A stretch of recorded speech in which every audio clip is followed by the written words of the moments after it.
Hello friends, स्वागत है आपको अपने चलो फैक्ट्स और रावली में। आज का हमारा विषय है 64 योगिनी टेम्पल हीरापुर स्थित। भारत में केवल 5 64 योगिनी मंदिर है, जिसमें से पहला है खजुराहो में, दूसरा है हीरापुर भुवनेश्वर में, तीसरा है रानीपुर झरियाल में, अगला है मुरैना में और आखिरी है भेड़ाघाट में। स्थानीय रूप से मंदिर महामाया मंदिर के नाम से प्रसिद्ध है। मेरा सुझाव है कि आप दिन के समय मंदिर में जाइए, क्योंकि इसके दूरस्थ स्थान को देखते हुए देर दोपहर की यात्राओं से बचें। इस मंदिर का निर्माण 8वीं से 9वीं शताब्दी ईसा पूर्व के बीच हुआ था और इस अवधि के दौरान इन क्षेत्रों पर लगभग 52 शासकों का नियंत्रण था।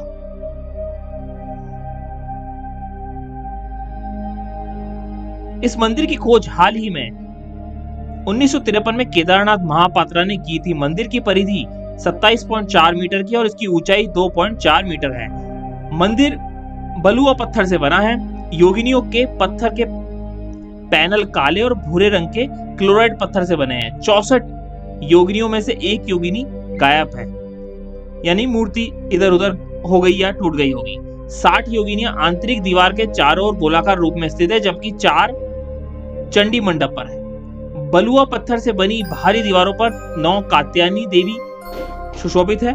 बलुआ पत्थर से बने मुख्य द्वार पर 2 द्वारपाल है और चंडी मंडप के खंभों पर 4 भैरव है।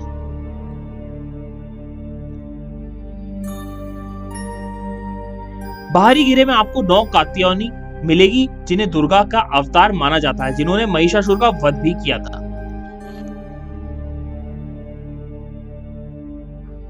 हीरापुर में 64 योगिनी मंदिर के प्रवेश पर 2 द्वारपाल मौजूद है, जैसा कि आप देख सकते हैं।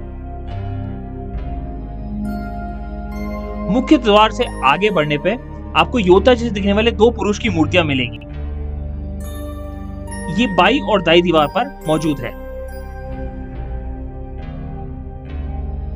इसके बाद आप मुख्य मंदिर में प्रवेश करते हैं, जो गोलाकार है, और आपको अपनी बाएं से दक्षिणावर्त दिशा में एक के बाद एक 60 योगिना मिलेगी। हीरापुर में 64 योगिना मंदिर के आंतरिक भाग अलग अलग दीवारों पर अलग अलग योगिनियों की मूर्तियां मौजूद हैं और इन सभी मूर्तियों की जो स्थानीय लोग हैं पूजा भी करते हैं, जैसे कि आप देख सकते हैं।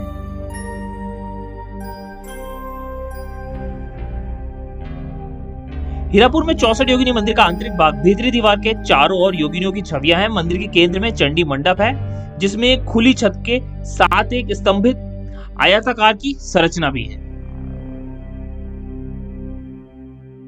4 स्तंभों में से एक, प्रत्येक में एक योगिनी और एक भैरव मूर्ति है। यहाँ ये ध्यान देने योग्य है कि एक योगिनी गायब है और वो भाग खाली है।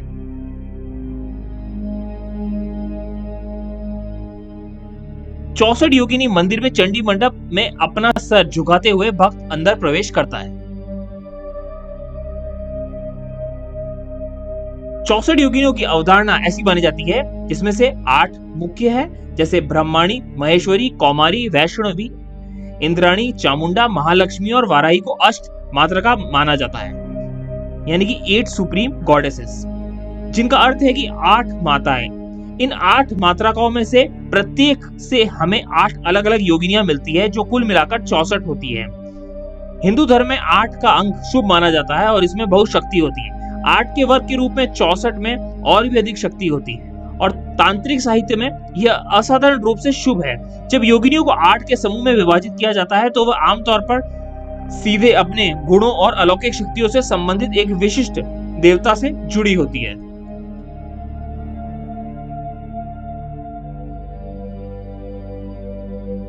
शास्त्रीय साहित्य में तुलनीय संदर्भों में से 64 योगी प्रेरित अलौकिक शक्तियां, सिद्धियां, 64 कला विभाग और प्राचीन शैव सिद्धांत परंपरा के भीतर 64 संत जिसे नयनार शामिल है। भैरव के 64 रूप और 64 तांत्रिक मुद्राएं, साथ ही 64 सिद्ध 18 महासिद्धों से भी परे हैं, जिन्हें अधिक सामान्य रूप से माना जाता है, इत्यादि भी हैं। योगिनी पंथ तांत्रिक प्रथाओं से बहुत जुड़ा है। पुराणों के अनुसार योगिनियों देवी दुर्गा के संयुक्त शक्ति को प्रकट करती है और अक्षर शक्ति के विभिन्न रूपों का प्रतिनिधित्व करती है। यह कारण है कि आप योगिनियों के मुंह की जगह अलग अलग जानवरों के मुंह पाएंगे, जैसे वराह यानी जंगली सुअर, घोड़े, हाथी और इत्यादि।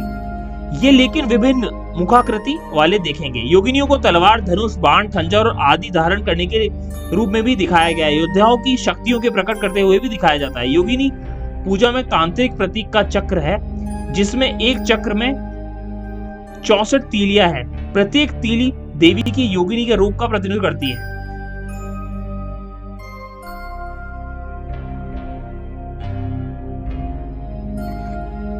चौसठ योगिनियों की साधना सभी तांत्रिक साधनों से सभी गूढ़ और शक्तिशाली है। योगिनी का अर्थ मिलन की शक्ति या मिलन के सुगम बनाने वाली शक्ति के रूप में जाना जाता है। तांत्रिक पौराणिक कथाओं में योगिनियों का प्रजनन देवी के रूप में भी वर्णन किया गया है। वह असंख्य है।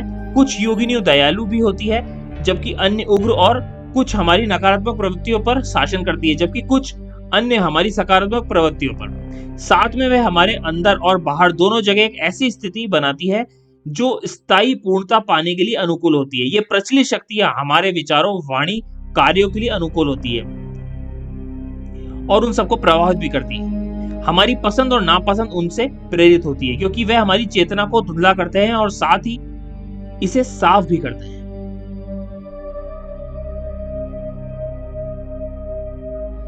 आगे देख सकते हैं आप, चंडी मंडप पर 4 भैरव हैं। चंडी मंडप के स्तंभों पर 3 योगिनियां हैं, जिसमें से एक गायब है।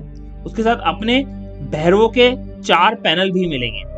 उनमें से एक पद भैरव है जो एक पैर पर खड़ा दिखाई देता है, जबकि बाकी 3 बैठे हुए मुद्राओं में 10 भुजाओं वाले भैरव के रूप में दिखाई देते हैं।